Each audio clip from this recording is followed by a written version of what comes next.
ఏ నగరంలో అయినా పట్టణంలో అయినా వేల ఎకరాల మిద్దె ఉంటుంది.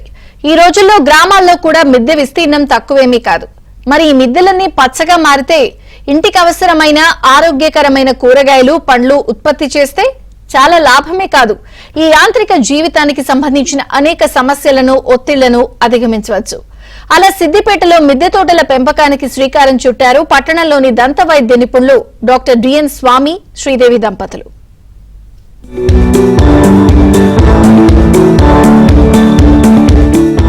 పచ్చని పంట పొలాలను చూసినా, ఆకుపచ్చని ఆకుకూరల తోటలు కనిపించినా, రంగురంగుల పండ్ల వనాలు కళ్ళెదుటకు వచ్చినా స్పందించని మనిషి ఉండడు. అలాంటి ఆకుపచ్చని వనాలను చూడగానే పచ్చని చిలుకలు తోడుంటే అని పాడుకోవాలనిపించడం సహజం. అయితే ఇదంతా పల్లెల్లోనే సాధ్యం అనేది నిన్నటి వరకు వినిపించిన మాట. కానీ ఇప్పుడు పట్టణాల్లోని కొన్ని బాల్కనీల్లో పెరుగుతున్న మిద్దె తోటలను చూస్తే అసలు నోటి వెంట మాటే రాదు. టెర్రస్ ఫార్మింగ్ పేరుతో ఇంటి మీదే అన్ని పంటల సాగు చేసేస్తున్నారు. రసాయనిక అవశేషాలు లేని ఆకుకూరలు, కాయలు, పండ్లు పండిస్తూ పట్టణవాసులు ఆరోగ్యంగా జీవించేస్తున్నారు. ఇప్పుడు సిద్దిపేట పట్టణం మిద్దె తోటల పెంపకానికి కేర్ ఆఫ్ అడ్రస్ గా మారుతోంది. ఎంతో మంది ఔత్సాహికులు తమ మిద్దెలని పచ్చని తోటలుగా, పూలవనాలుగా మార్చుకుంటున్నారు. వృత్తిరీత్యా వారు వివిధ రంగాల్లో ఉన్న ప్రవృత్తి రీత్యా వారు పర్యావరణ ప్రేమికులుగా మారుతున్నారు. పైగా కొందరు మిద్దె తోటల విస్తృతికి కృషి చేస్తున్నారు. సిద్దిపేటలో మిద్దె తోటల పెంపకందారులపై అప్పుడప్పుడు సమావేశాలు సైతం నిర్వహిస్తున్నారు. ఈ క్రమంలో మిద్దె తోట సదస్సులు సూపర్ సక్సెస్ అవుతున్నాయి. ఔత్సాహికులను తమ జట్టులో చేర్చుకొని పట్టణంలో పర్యావరణాన్ని కాపాడేందుకు కృషి చేస్తున్నారు. పట్టణంలో దంతవైద్య నిపుణులు డాక్టర్ డిఎన్ స్వామి, శ్రీదేవి దంపతులు ఇప్పుడు అందరికీ ఆదర్శంగా నిలుస్తున్నారు. వెరైటీ మొక్కలు, విత్తనాలు అందరికీ పంచడం వారి ప్రత్యేకతగా చెప్పొచ్చు.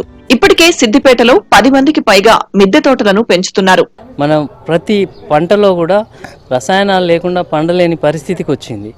అయితే ఈ తరుణంలో మనం వీటిని ఎదుర్కోవడం ఎట్లా అనే ఆలోచన వచ్చి చిన్నగా మన వరకు మనం ఇంటికి సరిపోయేటట్టు ఉండాలి అనే ఆలోచనతో ఆకుకూరలు, కూరగాయలు మిద్దె తోట పైన మనకంటే స్థల భావం వలన మిద్దె పైన పెంచుకోవడం స్టార్ట్ చేసి ఇక్కడ అంటే సిద్దిపేట పట్టణంలో ఒక 100 మంది గ్రూపుగా ఏర్పడి మేమందరం అంటే మిద్దె తోట సదస్సును ఈరోజు ఆదివారం నాడు నిర్వహించుకోవాలని నిశ్చయించుకున్నాం. చిన్న వయసులోనే చాలా హెల్త్ ప్రాబ్లమ్స్ వస్తున్నాయి. ఇప్పుడు చూస్తుంటే క్యాన్సర్ అలాంటివన్నీ కూడా కిడ్నీ, జంక్ ఫుడ్తో, పెస్టిసైడ్స్ వాడడం వల్ల. అంతకుముందు నెలకొకటి ఎప్పుడో ఒకటి చూసేవాళ్ళు డాక్టర్స్ క్యాన్సర్ అంటే, ఇప్పుడు వారానికి ఎన్నో కేసెస్ వస్తున్నాయని చెప్తున్నారు. సో వీటి నుంచి మనం రక్షించుకుంటూ మనం ఇంకొకరికి ఆదర్శంగా చూపించడం కోసం ఇది మెల్లగా స్టార్ట్ చేశాము. సో ఇది ఇక్కడ వీటికి చెట్లకి పెస్టిసైడ్స్ వేయకుండా ఆర్గానిక్ జీవామృతం అలాంటి మనం ఇంట్లో కిచెన్ వేస్ట్ అవన్నీ వాటితో తయారు చేసుకున్న వర్మి కంపోస్ట్ అలాంటి వాటితోనే వీటిని పెంచడం జరుగుతుంది. సిద్దిపేటలో ఈరోజు మిద్దె తోట సదస్సు జరుగుతున్నందుకు చాలా ఆనందంగా ఉంది. ఎందుకంటే ఇది రెండో మిద్దె తోట సదస్సు. ఇంతకుముందు స్వచ్ఛబడిలో గత సంవత్సరం నిర్వహించడం జరిగింది. ఈ సంవత్సరం రెండో మిద్దె తోట సదస్సు నిర్వహించడం జరుగుతుంది. ఇది డాక్టర్ స్వామి సార్ ఇంటిపైన నిర్వహించడం జరుగుతుంది. సిద్దిపేటలో ఇప్పటికీ 2 వాట్సాప్ గ్రూపులు పనిచేస్తూ ఉన్నాయి మిద్దె తోటల ప్రచారం మీద. ఒకటి మిద్దె తోట మిత్ర పేరు మీద, ఒకటి సిద్దిపేట జిల్లా మిద్దె తోటల మీద 2 గ్రూపులు పనిచేస్తూ ఉన్నాయి.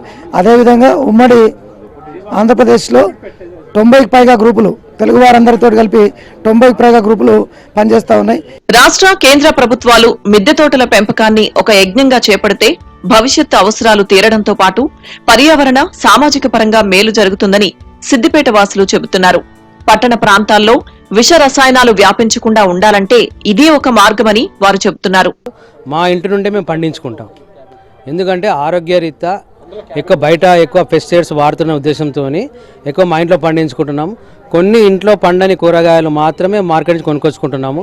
పండ్లు కానీ, కూరగాయలు కానీ, ఆకుకూరలు కానీ దాదాపుగా మా ఇంటి నుంచే మేము పండించుకుంటున్నాం. మేము 70% కూరగాయలు పండించుకుంటున్నాం మేము మా ఇంట్లో. మా నాన్న క్యాన్సర్ తోటి చనిపోయాడు. ఆ ఇన్స్పిరేషన్ తోటి ఇంట్లోనే కూరగాయలు, బయో ఎంజైమ్స్, వర్మీ కంపోస్ట్, ఎండిన ఆకులతోటి కంపోస్ట్ ఇవన్నీ తయారు చేసుకుంటా ఇంట్లోనే కూరగాయలు పండిస్తున్నా. ఇవి ప్యూర్ ఆర్గానిక్, స్వచ్ఛమైన ఆర్గానిక్ ఎరువులతో పండిస్తున్నా. మొత్తం మీద పట్టణానికి చెందిన పలువురు ఔత్సాహికులు తమ ఇళ్లనే ఒక గార్డెన్ పార్క్ లా తయారు చేసుకుంటున్నారు. బాల్కనీపై, మిద్దెపై వివిధ రకాల మొక్కలు, బాల్కనీలో మిద్దెపై వివిధ రకాల మొక్కలు కూరగాయలు పెంచుతూ అందరి దృష్టిని ఆకర్షిస్తున్నారు. వీరంతా వృత్తిరీత్యా వివిధ రంగాల్లో ఉన్నప్పటికీ ప్రవృత్తిరీత్యా ప్రకృతి ప్రేమికులు. ఆరోగ్యవంతమైన జీవితం, ఆహ్లాదకరమైన వాతావరణమే లక్ష్యంగా మిద్దె తోటల వ్యవహారానికి నాంది పలికారని చెప్పొచ్చు. ప్రస్తుతం మనం చూస్తున్నాము మిద్దె తోటలకు సంబంధించిన సిద్దిపేటలోని దాదాపు 100 మంది వ్యక్తులంతా ఒక దగ్గర సమావేశమై ఈ మిద్దె తోటల అంశాన్ని మరింత ముందుకు తీసుకెళ్లే విధంగా ప్రయత్నం చేస్తున్నారు. ప్రధానంగా ప్రత్యేక సదస్సులు ఏర్పాటు చేసుకోవడం ద్వారా తమ వద్ద లేని విత్తనాలను ఇతరుల దగ్గర సేకరించడం, ఇతరుల వద్ద ఉన్న విత్తనాలు కావచ్చు, మొక్కలు కావచ్చు తమను తీసుకొచ్చి ఈ మిద్దె తోటలను మరింత విస్తృతపరిచే దిశగా ఆలోచన చేస్తున్న పరిస్థితి కనిపిస్తుంది. సో సిద్దిపేటలో ఇప్పటికీ అన్ని రంగాల్లో ముందు భాగాల్లో ఉన్న సిద్దిపేట మరింత మిద్దె తోటల వ్యవహారంలో కూడా ముందుకు సాగే దిశగా ప్రయత్నం చేస్తున్నారని చెప్పొచ్చు. వీడియో జర్నలిస్ట్ గిరితో సుభాష్, ఏబిఎన్ ఆంధ్రజ్యోతి, సిద్దిపేట.